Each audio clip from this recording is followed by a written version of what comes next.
For the next video, we're going to discuss the summary of Chapter 8 entitled Broadcast Domain.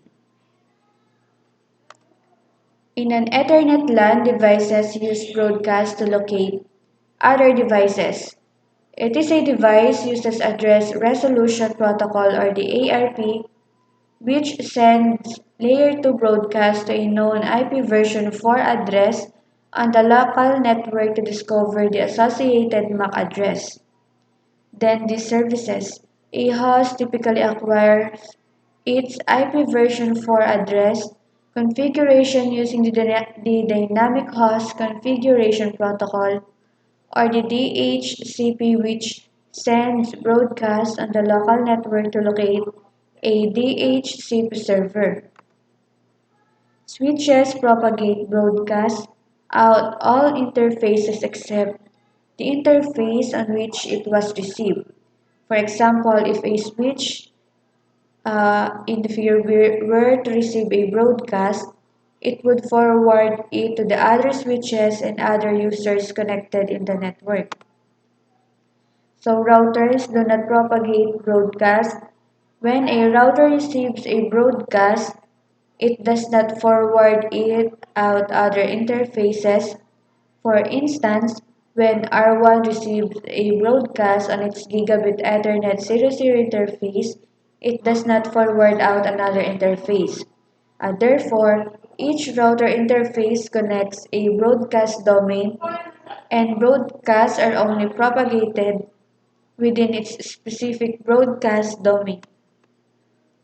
Problems with large broadcast domains. A large broadcast domain is a network that connects many hosts.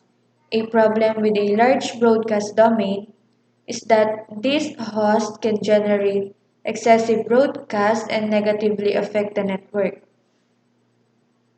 It will result slow network operations due to the significant amount of traffic it can cause, slow device operation because a device must accept and process each broadcast packet.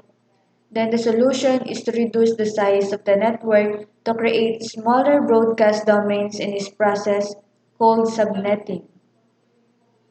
These smaller network spaces are called subnets, and note that the terms subnet and network are often used interchangeably. Most networks are a subnet of some larger address block. Reasons for subnetting. Subnetting reduces overall network traffic and improves network performance, and it also enables an administrator to implement security policies such as which subnets are allowed or not allowed to communicate together. There are various ways of using subnets to help manage network devices. The network administrators can group devices and services into subnets that are determined by location such as floors in a building, organizational unit, device type, and any other division that makes sense for the network.